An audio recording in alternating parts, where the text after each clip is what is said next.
I don't know why it takes so long for me to find a partner. Who says you have to? You are creating an expectation and an assumption that may or may not be relevant. But all this means is you don't understand how reality works. And you are focused on the idea of time instead of timing.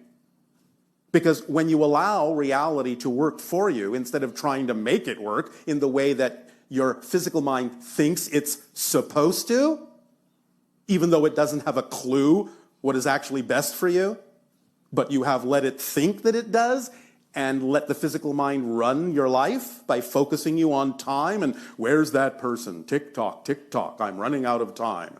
Why is it taking so long? Because you're waiting for it. That's why. Because waiting is a state unto itself. And the only experience you can have in a state of waiting is waiting. It's not having, it's waiting. Waiting. So the idea is to trust that passion contains certain automatic functions or tools.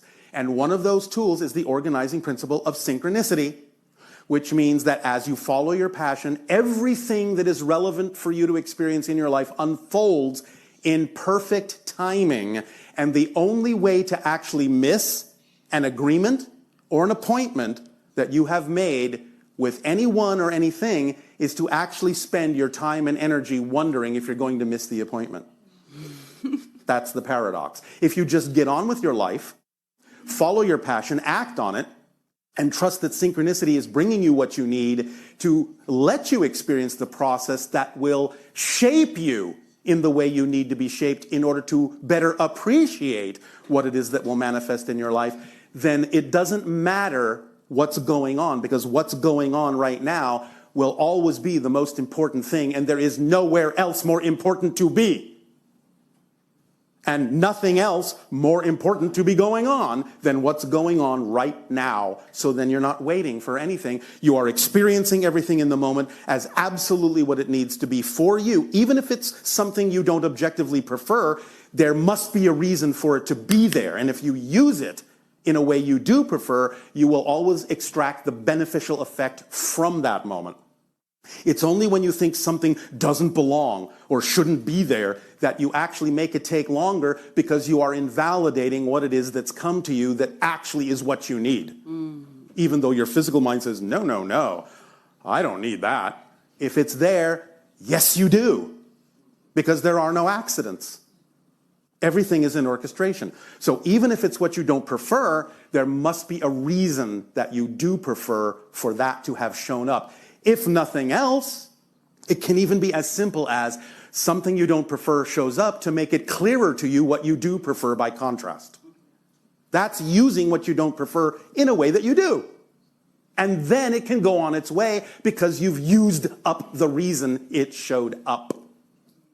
But when you deny it validity, you are invalidating a moment in your life, and you have removed a stepping stone, and now you have no way to step on that stone to get to the next one and the next and the next. That's fantastic. Does that help? Yes, very much. Why, thank you. Thank you. You're welcome.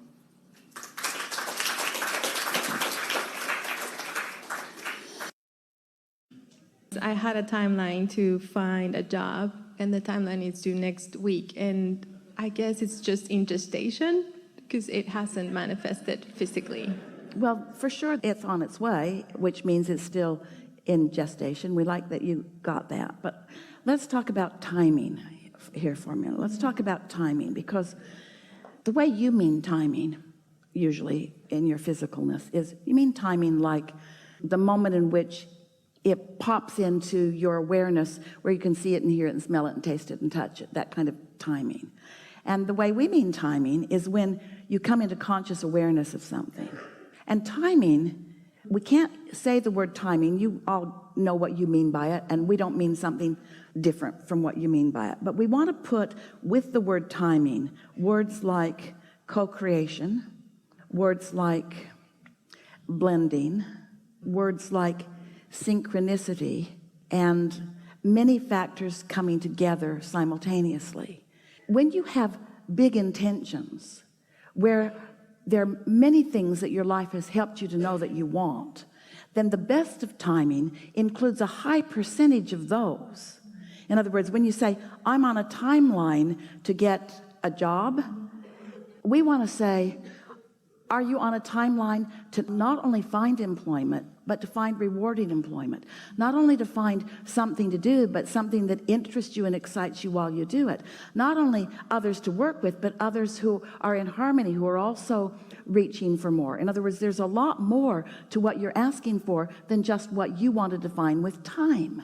So if something isn't happening, it's because you're asking for more than you're letting in. And that is, hear this, that's an indicator of a really strong and powerful, deliberate creator. Because if you are sloppy in your creation, then your timing can be quick. In other words, you can be brought immediately to something that you think you want, and then you have to go through the experience of finding out that that really isn't what you want, or that there's more about it that you don't want than that you do want. But perfect timing is really, from our perspective, and the way that we want to say it is, really good timing is when you allow a large number of components that are important to you to rendezvous simultaneously. And nothing less than that will do.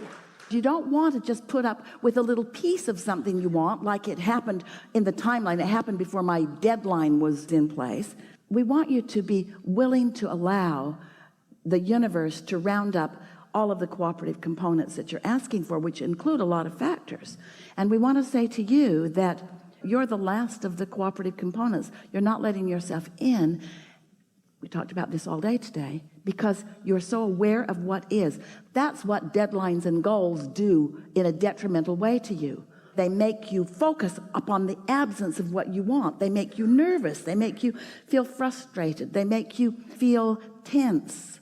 So you don't want to introduce into your equation of intent those things that make you feel like that. You want to step back and say, when I'm ready, it'll be there. When it's ready for me and I'm ready for it, then it will be there. And when it comes, I will know it. I won't question it. I won't wonder about it. It will feel good to me, even though I don't really understand how it's going to unfold. And in the beginning, it will be far less that it will be later, and it'll be far less that it'll be later. And this is something that's going to expand and evolve as I do too. But what happens so often with humans is you want to fast forward there, and you want all the answers that might answer any questions that you might ever have to be satisfied before you even have the questions. And what you're really wanting to do is just have an expansive, good feeling experience. And from what we've been talking about here today, what do you think is the way to get there in the fastest and the most easy way? Is to feel good about where I am. Well, that takes some doing, because right now I don't have something that I really need. That doesn't matter. You can find the emotion of it. Well, I don't know if I can find the emotion of it until I have some glimpses of it. Yes, you can. When you don't have enough money, you can put prosperity and a feeling of well-being in there. If on past jobs you haven't been respected, you can put the respect that you want and deserve, and that you want to give and that you want to receive. In other words, you can find those. So as you isolate some of those things that you're looking for, and then you go out in the day and the universe delivers something to you, like the rabbits or whatever it is, that fills in that little piece and that little piece, before you know it, you're resonating with so many of the things that are important to you that you're now ready to allow yourself to be the receiver of what's been being revealed for a long time. You think the universe isn't showing it to you. It is. The revelations are happening all around you. But you've got to be in the receptive mode before you can realize what's being revealed. As you look at it that way, then you don't feel deprived. It's in the gestation process. It's not coming, it's coming. Don't you want the timing of the birthing of the baby to be right? Don't you want it to have fingers and toes before it gets here? Oh, I was in a hurry for you. Sorry about that. My desire was so strong that you got here that you got some catching up to do, I see. And so you get the point. Yes, thank you so much. Enough? Yes, thank you. Really good. Really good.